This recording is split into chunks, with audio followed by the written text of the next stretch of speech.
Hey everyone, Richard Robbins here. Welcome to the Vancouver Real Estate Update. I'm going to summarize what happened in Vancouver last year, and also I'm going to go back 5 years and let's look at the total sales for the last 5 years in each year, months of inventory, average price, and at the end, I'm actually going to share with you a graph that we created that you might want to consider downloading so that you can use in some of your presentations going forward. So let's get the party started. You had a great year, Vancouver. You did 43,989 sales, which is up 42% over the year before. And by the way, the year before, you're at almost 31,000. That was a pretty good year as well. You can see what happened over the last 5 years. Now, I just want to say this. I'm hearing a lot of people talk about, the market, and there's like no inventory, which I understand there's a shortage of inventory. However, I want you to think about it a little different. I want you to frame it differently.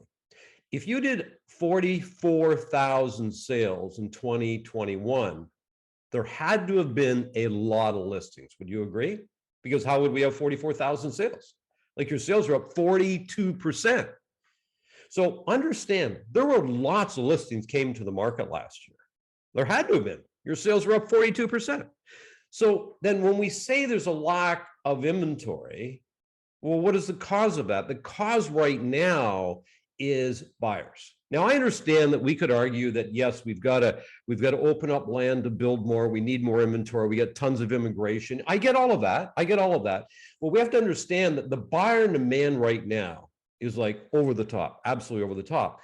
But all I want to try to get to you is that you have to understand there was lots of inventory came to market last year. There had to have been, because your sales are up 42 points, right? So there had to have been lots of inventory. I still understand there's a shortage of it and they're hard to come by, but don't think for a moment that when you have a lack of inventory that your sales might be down. Your sales are actually in very, very good shape, which means we had lots of inventory, but what we have is unbelievable buyer demand right now.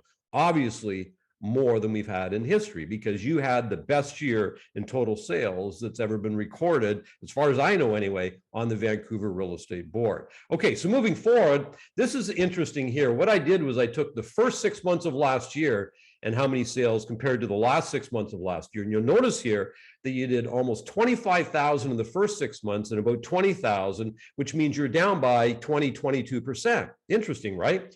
But let's go back and think about that. If we go back and think about the end of 2020, do you remember the last part of 2020? Market was out of control. It was crazy. It got really busy. It was building momentum. And we came into the year very, very strong. And of course, what happened in January 2021, we started really strong. It took off.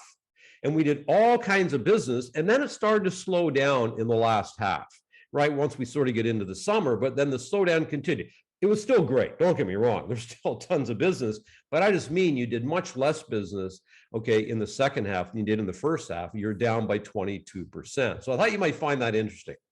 Now, here's your months of inventory. So months of inventory, again, supply and demand determines price, balance market 4 to 6 months, buyer's market over 6 months, seller's market, prices going up is going to be less than 4 months. So you can see back in 2017, you had 3.5, and then you jumped up to 9.6. So if we start to look at what was going on here, you can see that you went down to 4.3, 2.8, and you ended the year at 1.9, which is very, very low, okay? Like incredibly low. And you're going to start the year, I believe, very low, which means your prices will continue to go up. So let's look at what happened with prices. So look at this. You can see, right here, your prices went down a little bit if you look at my cursor right here. And that's because that particular year, you had so much inventory. Do you see? And then we moved into a balanced market right here, okay? And then all of a sudden, prices started to go up because what did we move into? Whoops, sorry, we moved in to a seller's market. See how we went from a balanced market 4.3, went to 2.8, now into a seller's market, and then down here, and you can see what went on, and our prices went up right here. You can see by about 12%. Now, this is the average of the year. This isn't what it was at the end of the year. So anyway, it's really interesting how much the prices have gone up, and 12%, let's face it, that's a pretty healthy increase in price. Now, let me show you what I made for you here. So this is a chart. We do this every quarter. And you're welcome to download this. I actually create it for you if you choose to use it with your buyers and sellers. And what this is a chart that goes through every month last year in 2021. And I think it's, appealing to look at and easy to understand. So what we do is we give you the 12 months of the year, and then we give the number of sales, the active listings, the months of inventory, and your benchmark price. And you could sit down and you could show this to buyers and sellers, and you can see my cursor. You can see went along here, inventory was 3.5, and then March went down to 1.6. But what it does, it gives you a trend line. Do you see this trend line? You were sitting here in July, you had 3 months, then you went to 2.9, 2.9, 2.3, 2.1, 1.9. You see what's going on? So that's called a trend line. And when you have a trend line, you can have a pretty good indication for probably the next 3 months what's going to happen with months of inventory, which determines what's going to happen with your price. So it gives you some really cool insights that you can use, but also educate your consumer so they can make the best decision they possibly can. So talking about that, what about 2022? What do I see and what is my recommendation? Well, I think it's going to be a very good year, obviously. There's probably going to be some rate increases, we'll see, but I don't think it's going to dramatically change the market in any way, shape, or form. However, here's what I saw personally in 2021 that I think, or at least we're talking to a lot of our coaching clients about refocusing on. Everybody got caught up in buyers. Why? Because buyers right now are like low-hanging fruit. They're everywhere. Like, buyers are not hard to find, right? You can find them out, they'll buy. And there's multiple offers, okay, on most property types right now. So there's all kinds of buyers, and most agents will naturally default to the low-hanging fruit because there's more of those leads floating around. What are the hard leads to find? Listings.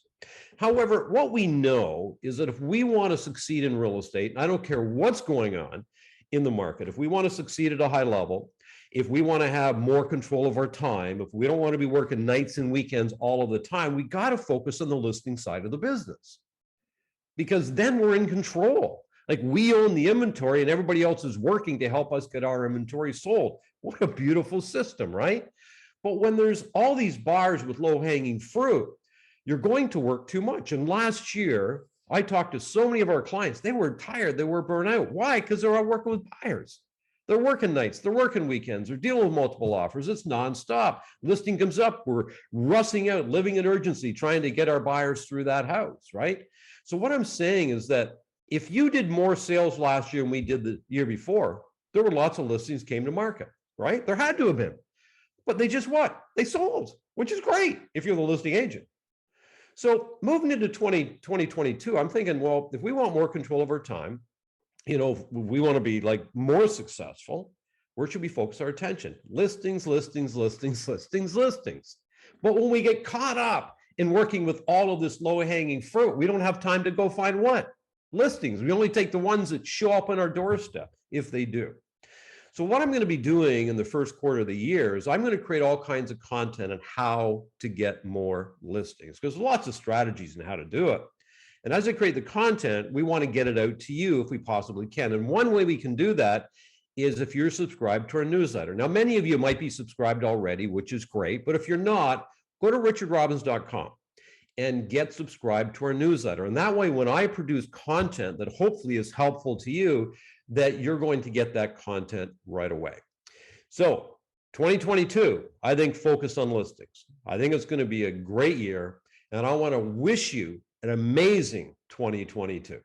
And at the end of the day, always remember, it's a beautiful life, everybody. Make it count.